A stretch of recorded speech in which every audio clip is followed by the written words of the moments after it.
Tomatoes grown from seed and germinated in my indoor growing have now been planted out, and they're doing very well in the Cyprus winter. We've picked a lot of them already. Check out my link below how I do no staking of each plant, my Project Tomato video. Mike continues to make surrounds for the Hugel Bed out of old pallet wood, just to contain all the goodness into the area. Anything seeded or transplanted here gets a cloche of an old water bottle placed on top.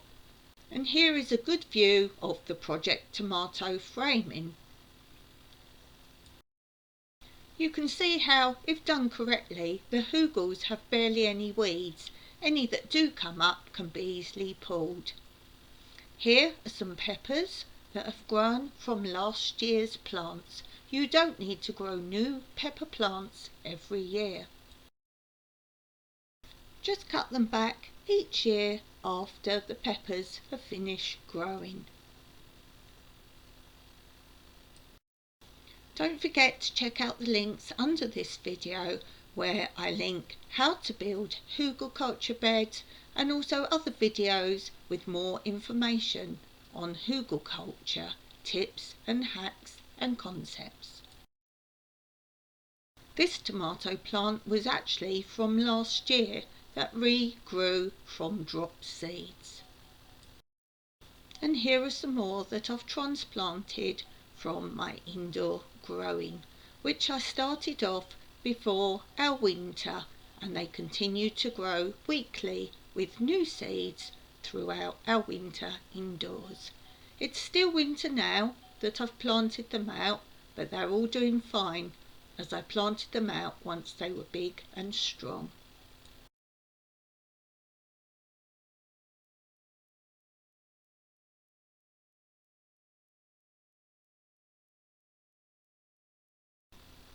Tomatoes are one of my main crops because I like to make many different types of sauces, and so you can see I have 3 main beds in this area, but I also grow tomatoes in other ways as well, such as in tyres, in pet food bags, and so on and so forth. So always lots of tomatoes for me.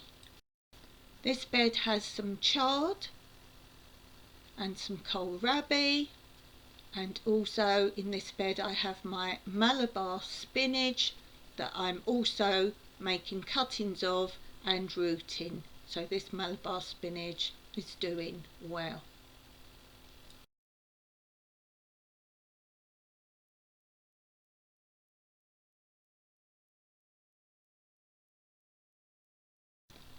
This was my main kohlrabi bed for this year. I grew 2 varieties of kohlrabi, purple and the white variety as well. My tip is not to let them get too big.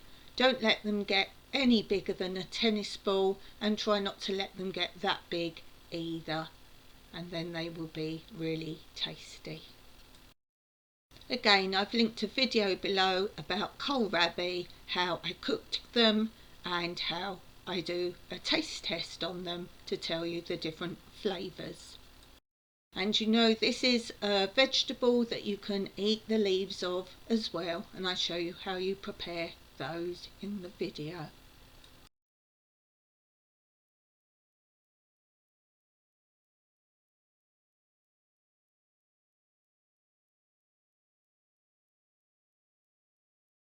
As you can see, I keep plenty of water containers to place over any crops when they are first growing. Now we have my eggplants or my aubergines, and this is the marble variety that people show a lot of interest in. I have about 5 different types of aubergine or eggplants here, and they all taste a little different, and obviously due to the different shapes they're all different to prepare as well. Which one's your favourite variety? and you like the way I grow all the colours all together for a pleasing look in the garden.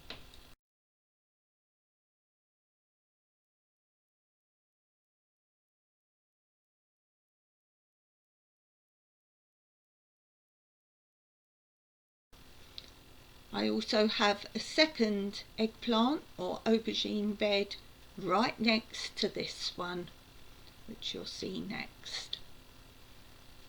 Don't let them grow too big. I find the flavour starts to go once they become too large.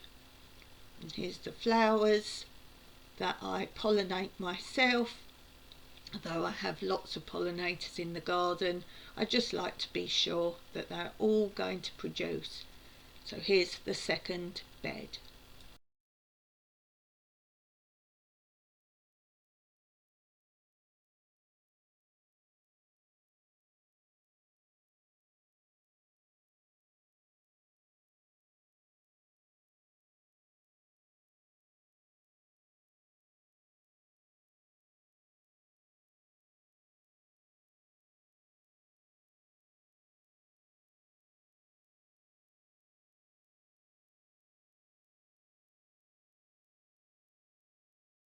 Again, this is another vegetable that continues to grow and grow and grow year on year.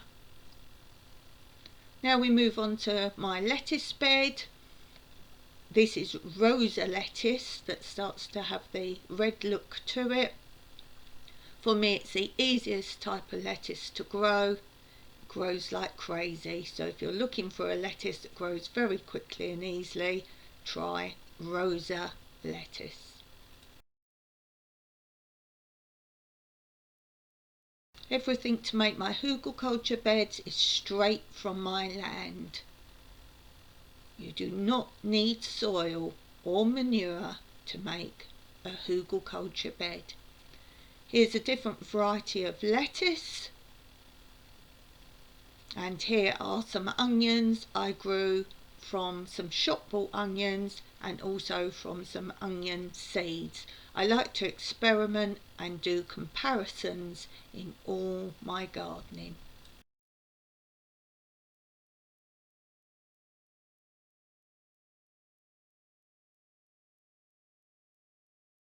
Are you counting how many Hugelkulture beds I have? I do grow in many different ways, such as raised beds and in containers and so on and so forth in other areas on my land. This bed is a mixed bed. It's got some peppers, some chilies, some normal peppers, some melons, and some watermelons. So it's just a little mixed bed of overflow of my crops.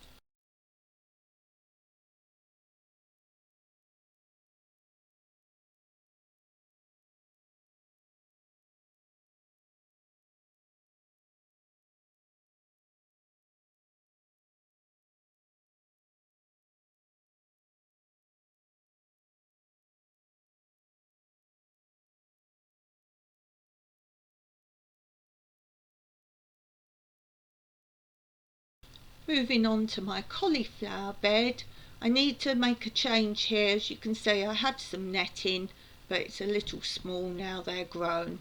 So I will be looking to change that. And the final bed, we have garlic and carrots.